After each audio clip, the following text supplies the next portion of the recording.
안녕하세요. 이쪽으로 앉으시면 됩니다. 네. 너무 진중한 분위기에서 면접을 보는 것 같은데. 아니요. 저만 나와요? 맞습니다. 피디님하고 피디님은 안 나와요? 그럼요. 저희는 괜찮습니다. 저만 나오면 재미없을 텐데. 우리 이제 진짜 첫 회의예요. 첫 회의. 완전 첫 회의. 네. 일단 감사드립니다. 저를 또 제안해 주셔가지고. 네. 아니. 저 뭐 하는지 아세요? 그럼요. 저는 프롬프트 엔지니어라고 하고 그다음에 현재 더 프롬프트 컴퍼니 대표를 맡고 있습니다. 네. 그러면은 공식적인 명칭은 어떻게 되나요? 호칭이 많은 편인데 국내 1호 뭐 강수진 박사 이렇게도 부르고 대표님이라고도 부르고 제가 또 강의를 하고 있다 보니까 선생님 호칭도 있고 그래서 편하신 대로. 어떤 컨텐츠의 내용을 할지 좀 고민을 해봐야 될 것 같아요. 네네. 네. 일단 제가 생각하는 컨텐츠 방향하고 피디님이 생각하는 컨텐츠 방향이 있을 거라고 생각해서 잠깐 얘기 나누면 너무 좋을 것 같고, 이 생성형 AI가 2023년도, 2022년도 말부터 엄청 이슈가 됐어요. 그러다 보니까 관련 유튜버들이 엄청 많아요. 그리고 그 유튜버들 중에는 조금 정보를 전달함에 있어서 진위 여부가 좀 사실 확인이 안 되는 사자들이 좀 있고, 그리고 이 워낙 빠르게 변화하는 업계이다 보니까 정보를 좀 재빠르게 알릴 필요가 있겠다. 저는 그런 마음으로 좀 콘텐츠를 만들어 가고 싶고, 국내에서 제가 하는 직업이 너무나 작은 시장이기 때문에 미국에 비해서 좀 잘 안 알려진 것들도 있고, 앞으로 생성형 AI 시대가 될 텐데 그 시대의 흐름에 맞게 필요한 콘텐츠를 만들어 보고 싶어서 유튜브를 좀 하기로 결심을 했습니다. 일반인들이 봤을 때 생성형 AI 혹은 뭐 프롬프트 엔지니어 이런 분야에 대해서 잘 모르는 수도 있어요. 네, 그렇죠. 그게 뭔지 조금만 소개를 해주시면 좋을 것 같고, 그리고 세계 시장에 비해 한국이 어떤지, 혹은 그 아까 말씀하신 것처럼 잘못된 정보를 얘기하는 사람들이 네. 예를 들자면 뭐 어떤 얘기를 하고 있는지 이런 거 일단 첫 번째 질문이 너무 한 번에 too much information이 들어오는데 일단 1번 질문 같은 경우는 피디님들이 혹시 영상 제작하실 때 생성형 AI 어떤 도구 쓰세요? 저희 시장에서는 이제 알고 계시겠지만 GPT에서 하는 소라 소라. 같은 것들이 소라. 이제 저희 시장에 굉장히 큰 위협이 되고 있죠. 그렇죠. 수노 뭐 음악 만들어주는 생성형 AI. 그 뉴스 같은 데에서는 미드저니 미드저니 같은 데에서 많이 이용을 하고 있고요. 네, 그런 잘 알려진 뭐 챗GPT, 미드저니, 소라 같은 그런 모델들을 어떻게 명령을 해서 결과물을 좀 더 고도화하게 만드는 그런 작업이 프롬프트 엔지니어가 하는 일인데, 그 문장의 텍스트, 저희 자연어, 예를 들어 뭐 한국어나 영어나 일본어 문장을 그대로 언어 모델에 넣고 결과를 뽑는 그런, 쉽게 설명하면 그래요. 그래서 이 프롬프트가 되게 중요한데 내가 언어 모델한테 어떻게 말을 거느냐에 따라서 결과물이 피디님처럼 현업에 계시는 분들이 그냥 바로 이용해도 될 정도로 고도화되게 해서 나오기도 하고, 이 프롬프트를 넣는 방법을 모른다라고 하면 AI 별거 아니네? 이러실 수도 있어서 되게 중요한 그런 엔지니어링 단의 일을 한다고 생각하시면 되고요. 두 번째 질문 같은 경우는 미국에 비해서 한국이 어떠냐? 한국도 그 모델 이름 들어보셨어요? 거대 언어 모델. 네. 거대 언어 모델이 언어 모델 자체가 엄청 크다라는 거잖아요. 근데 그게 이제 학습한 데이터가 많기 때문에 이 미국 쪽에서 주로 빅테크 쪽에서 만든 모델들이 여러 종류가 있어요. 예를 들어서 뭐 메타 같은 것도 있고, 메타에서 만든 라마 모델들, 그리고 뭐 챗GPT, 오픈AI 챗GPT, 클로드의 뭐 엔트로픽의 클로드 모델, 뭐 구글의 제미나이 이렇게 등등등 언어 모델이 누가 더 크게 잘 만드냐의 싸움을 하고 있고, 국내 같은 경우는 국내에도 네이버에서 한국어 데이터를 학습시킨 모델이 나왔으나 아직까지 그렇게 상용화되고는 있진 않죠. 그래서 어떤 기술력에 또 비교를 하면 한국이 그렇게 기술력이 아직까지는 좋다라고 말은 못하고 있고, 얼마 전에 딥시크, 중국발에서 들려온 딥시크 쇼크가 있었죠. 그 딥시크가 엄청 화제였던 이유는 그 미국 애들이 만드는 그 거대 언어 모델을 만들려면 정말 엄청난 자본, 그리고 인프라, 인적 자원이 필요한데 중국의 딥시크 모델은 그 자본의 어떠한 아주 소량만을 이용해서 빠른 시간 안에 모델을 만들었기 때문에 화제였거든요. 근데 한국은 아직까지 그런 사례가 없는 거죠. 세 번째 먼저 여쭤볼게요. 네. 아까 어떤 잘못된 정보들을 가지고서는 어, 상업적으로 이용하는 사람들. 제가 볼 때 이 생성형 AI가 예전에 뭐 비트코인하고 블록체인처럼 엄청 이게 화제가 되고 이슈가 됨에 따라서 이거를 공부하고 이거에 대해서 말하고 있는 분들이 진짜 많은 것 같아요. 근데 딱 두 가지 부류인데요. 한 버전의 유튜브들은 빅테크에서 날라오는 뉴스를 한국어로 바꿔서 매일매일 그렇게 전달해주는 유튜브들이 있고, 소식 전달하는 유튜브. 다른 한쪽은 생성형 AI가 국내는 작년까지만 해도 얼리 스테이지, 초기 단계였는데 이제 보급화되고 있는 상황에서 모르는 분이 저는 더 많다고 생각해요. 제가 뭐 작년에 안동대학교 가서 안동대학교의 학생들을 가르쳐 봤을 때 챗GPT 얼마나 써봤어요? 이렇게 물어봤더니 뭐 1명, 50명 중에 1명 써봤을까 말까 한 그런 상황이었거든요. 그래서 아직까지 보급화가 됐다라고 판단하기는 이른데, 마치 이제 유튜버들 중에서 챗GPT 모르면 엄청 큰일이라도 난 것처럼 챗GPT 모르면 엄청 도태됐다. 혹은 아직도 이거 몰라서 연봉 1억을 벌지 못한다라는 자극적인 이렇게 소재로 컨텐츠를 뽑는 분들이 많고, 그래서 이것들을 배워서 당신의 인생이 달라질 수 있다라는 건 과대 광고라고 생각해서, 어떻게 보면은 제가 할 수 있었던 거는, AI 쪽은 AI 관련 전공을 많이 하는데 전공 관련 없고 코딩 실력 무관하니 저도 할 수 있었던 직업이다 보니, 너도 나도 다 할 수 있는 건 사실이나 너도 나도의 프롬프트 결과가 다 똑같진 않죠.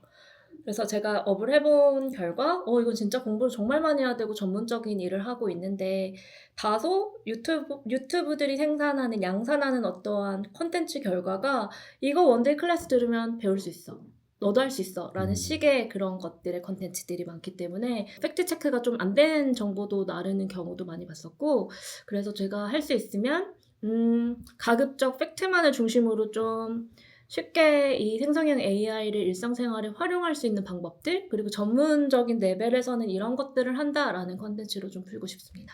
네. 원데이 클래스만 들으면 이 정도는 가능하다. 이거 라는 들으면 건데 사실은 그게 가능한지 안 한지는 검증이 되지 않아.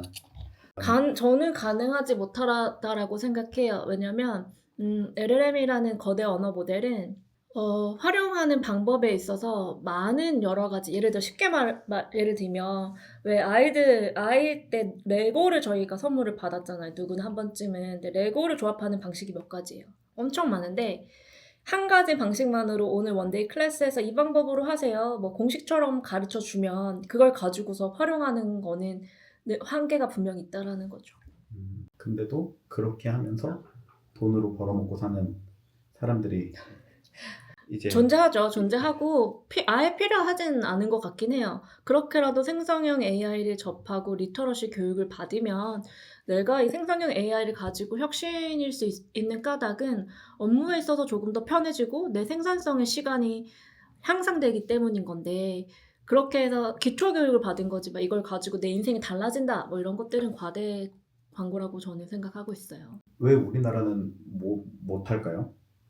예를 뭘 들어 못해요? 아까 제미나이나 뭐 소라나 GPT나 뭐 이런 것들이 있는데 그건 거기보다 중국 딥시크까지도 그 기사 봤어요, 저도. 그 정말 말도 안 되는 자본으로 거의 근접할 수준, 위협할 만한 수준의 만들었다, 엔진을 만들었다라고 하는데, 사실 기술력에 있어서 우리나라가 뒤처지진 않거든요. 그럴 것 같은데 너무 잘 만들어진 것들이 있기 때문에 그걸 이용할 뿐이지 필요에 의해서 만들지는 않는다는 건지, 그러니까 아직 필요성을 못 느껴서 안 만드는 건지, 아니면 필요는 다른 하죠. 이유가 있는지. 필요하고, 모델을 만드는 회사가 있고 그 모델을 잘 활용해서 대중한테 공급하는 그런 쪽이 있는데, 국내 같은 경우는 아무래도 얼마 전 저도 뉴스를 봤는데, 왜 한국에서 소위 공부를 잘한다라는 학생들이 몰리는 과가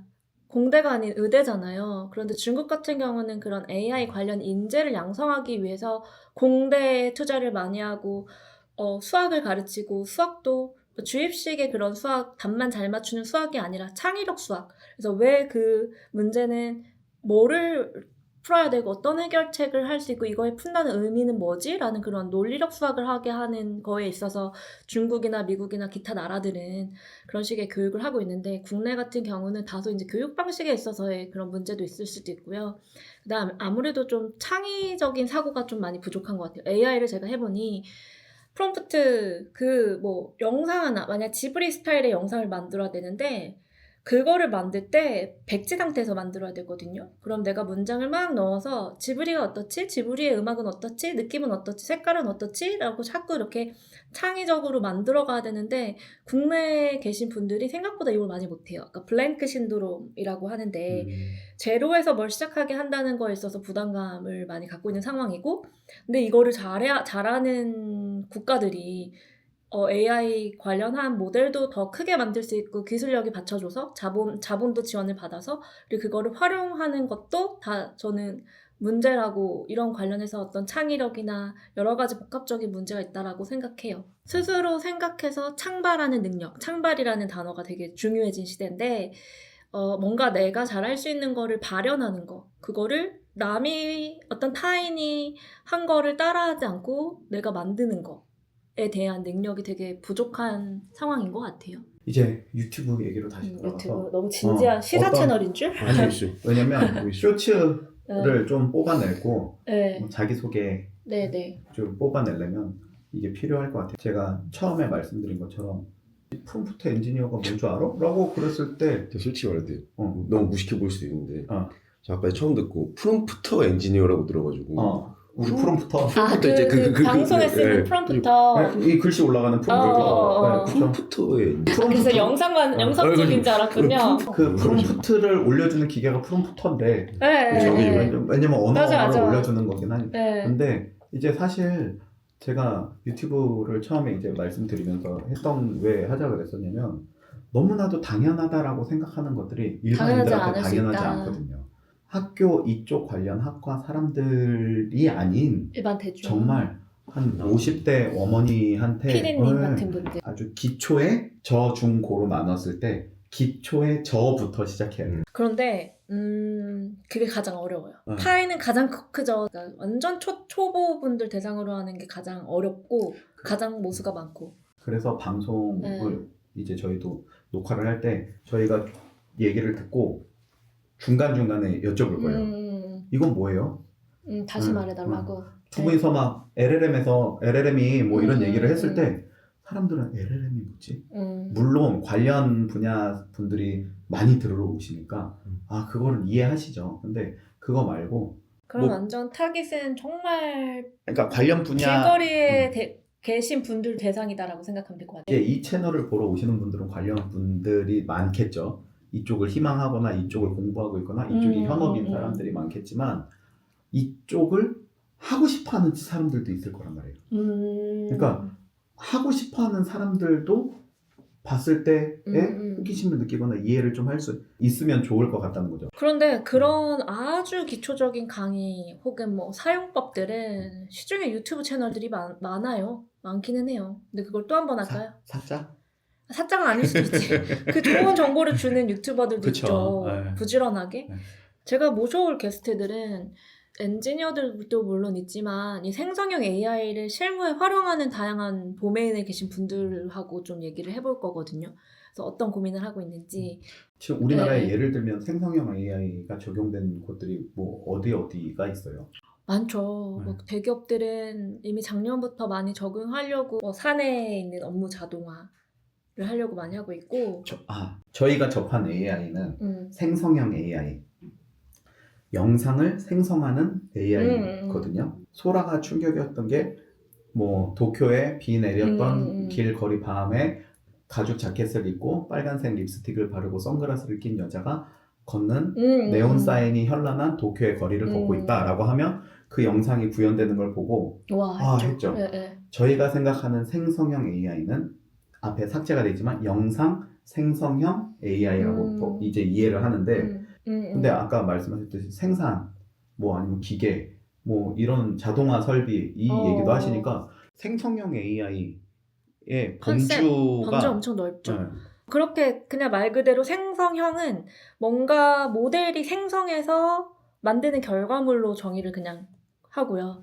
그거를 가져다가 그런 도메인에 맞게 뭐 예를 들어 금융이면은 금융 모델, 뭐 법이면 법률 모델, 세무면 세무 모델 가져다가 그 환경에 맞게 가공해서 쓰고 있는 것 활용 아니라고 할게요. 네. 그래서 일반 대중분들 대상이면 전자인 것 같아요. 생성형 AI 종류도 너무 많고 이거를 그래서 잘 쓰려면 어떻게 해야 돼? 를 좀 타깃해서 그림을 잠깐 그릴까요? 그리면 네. 진짜 편해요. 그러니까 챗GPT랑 GPT의 차이점을 아세요?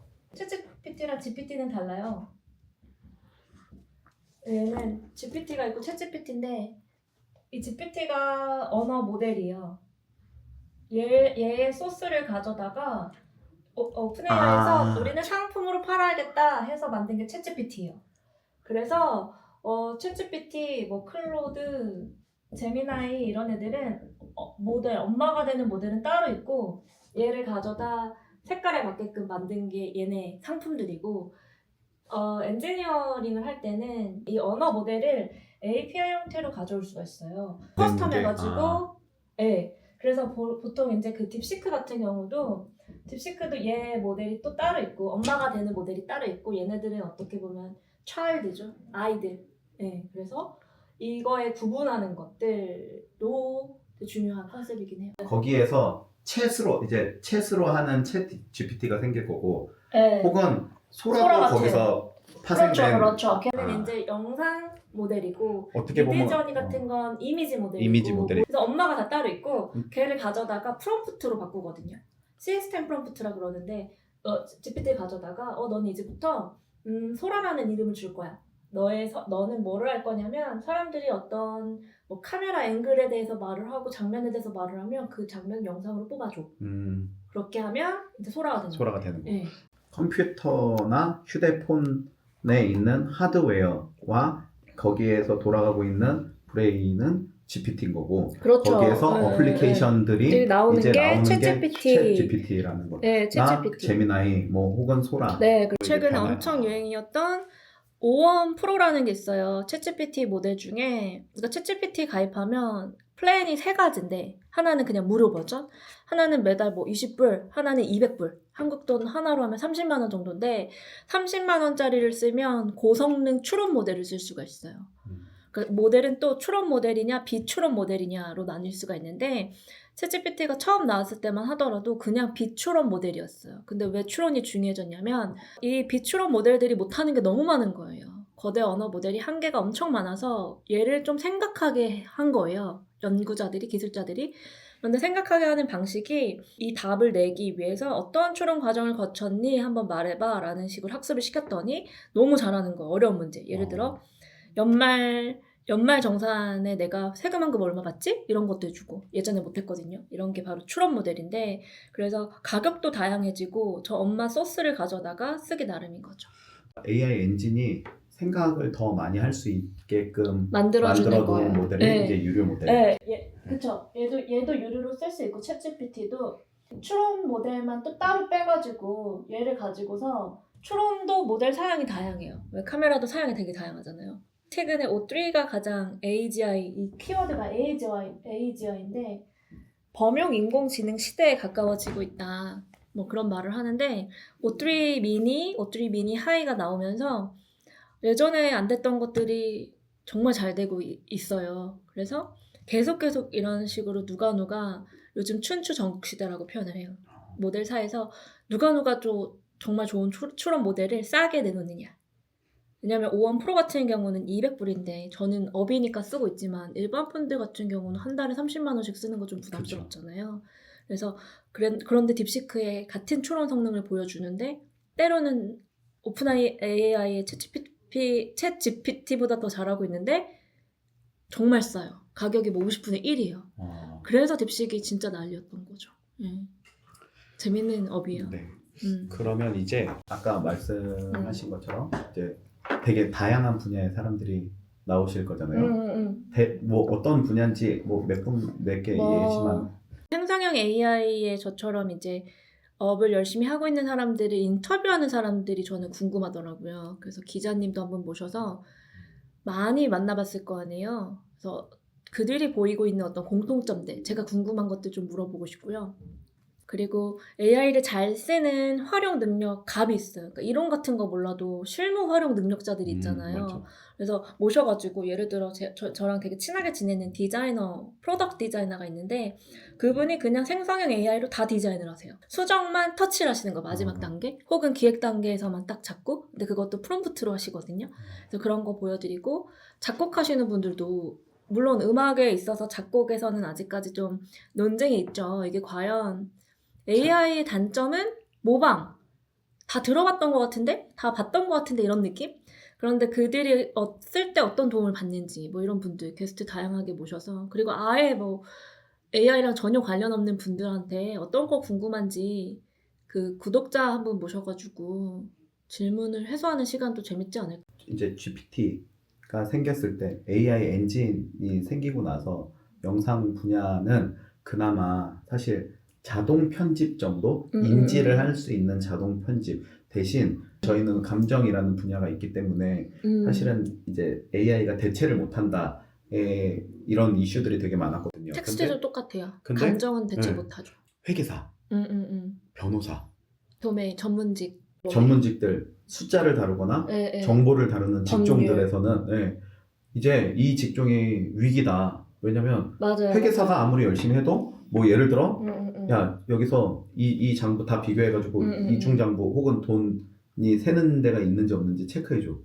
혹은 변호사 야 나 이렇게 됐는데 나 변론을 해줘라 그랬을 때 막 이제 재판은 선례가 중요하잖아요. 근데 그걸 막 정말 말도 안 되는 AI 어디 판사해줘. 외국어까지 찾아갖고 네. 그거를 변호를 대신해주고 네. 판결도 대신해주고 예상하는 막 이래서 그쪽에 대한 정보에 대한 직종이 굉장히 위협을 받는다라고 이제 얘기를 했었거든요. 오히려 손 기술이 살아있는 예를 들어서 미용사 혹은 요리사 이런 분들이 대체되지 않을 직종으로 손꼽히고 있잖아요.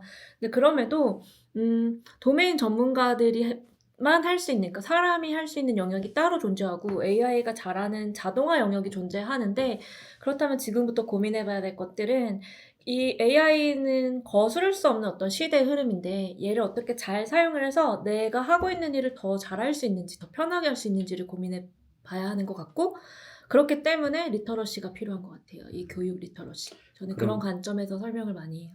채널에서 이제 해주실 것들이 이제 게스트가 오셔갖고 같이 토크를 하시면서 이제 현업이나 그런 데에서 어떻게 사용이 되고 있고 아이디어 어떤지 그런 얘기도 해주실 거고 네. 또 피디님께서 저한테 4가지를 요청을 하셨는데 네네. 기억나세요? 네. 그 첫 번째가 일상 로그. 브이로그. 브이로그 근데 안 될 것 왜냐면- 같지 않으세요? 왜? 누가 나를 왜냐면- 봐. 업무 관련 브이로그, 그 다음에 이제 컨텐츠, 프롬프트 엔지니어링 컨텐츠, 콘텐츠. 그 다음에 게스트 초대해서 초대. 토크. 4번째가 뭐였죠? 원래 개발 일지. 쓰다 보니까 생각나는데 제가 하고 싶은 거는 논문 분석과 그 생성형 AI 제 그 키워드 하는 애널리시스 그 분석 같은 거를 좀 하고 싶었는데 채널의 성격을 일단은 조금 더 열어놨으면 좋겠고요. 아직은 시작을 한 다음에 정의는 이제 구독자들도 늘고 좀 우리가 하다 보면 좀 정리가 필요하거나 할 수도 있겠다라는 분야들도 생기고 할 거거든요. 요거는 요런 방향으로 오히려 가는 게 좋을 것 같다라는 것도 그렇게 있어서 하시죠. 그렇게 가는 게 좋을 것 같고 이제 채널명 채널명 일단 요 이름은 조금 보는 네. 게 좋을 것 같고요. 그러면 뭐 일단- 이렇게 컨텐츠를 저희가 아예 진짜 쉬운 것부터 시작하면 이런 질문 많이 받아요. 그러니까 이런 걸 왜 질문하시지? 라고 하는 것 중에 제가 리스트가 몇 개 있는데 그 중에 하나가 그냥 강의를 좀 많이 했으니까 그 중에 하나가 챗GPT 가입 어떻게 해야 돼요? 다 영어라서 저는 영어 울렁증이 있어서 가입을 못해요. 하면 제가 이제 그 가입하는 것부터 시작하거든요. 구글 그런 여기 것까지 번역 아, 눌러서 해도 되고. 진짜 그럴 수 있어요. 근데 아니 그거 왜냐면 너무 심하게. 저도 한 20년 전에 페이팔 가입할 때 엄청 애먹었었어요. 근데 구글에 안 치는 사람이 생각보다 아니, 많아요. 아니 네. 그럼요. 그래 피디님 여기서 챗GPT 말고 클로드 들어보셨어요? 저도 안 들어봤어요. 클로드를 되게 라스베가스에서 최근에 CES 매년 하는 CES, 거를 다녀온 분이 말씀을 하셨는데 미국 사람들이 워낙 많잖아요. 그런데 챗GPT는 어느 정도 아는데 클로드는 한 번도 못 들어봤다라는 사람이 많대요. 그리고 제미나이도 모르는 사람 진짜 많아요. 많죠. 왜냐면 구글 지메일 쓰는 사람들이랑 구글 드라이브 쓰는 사람들은 제미나이가 지금 구글 달려있어. 플랫폼에 달려있어요. 네, 달려있어요. 메일 분석해줘, 뭐 메일 마이크로소프트의 찾아줘. 빙 들어보셨어요? 맞아요. 마이크로소프트 빙? 그러면 어제 일론 머스크가 새로운 모델 그록을 발표했거든요. 그록 아세요? 모르시잖아요. 네, 이런 것처럼 가입이 어려울 수 있어. 일단 그러면 자 채널명은 다음번 녹화 때까지 생각을 해오는 걸로 하고 다음 주에 한번 더 촬영을 하시죠.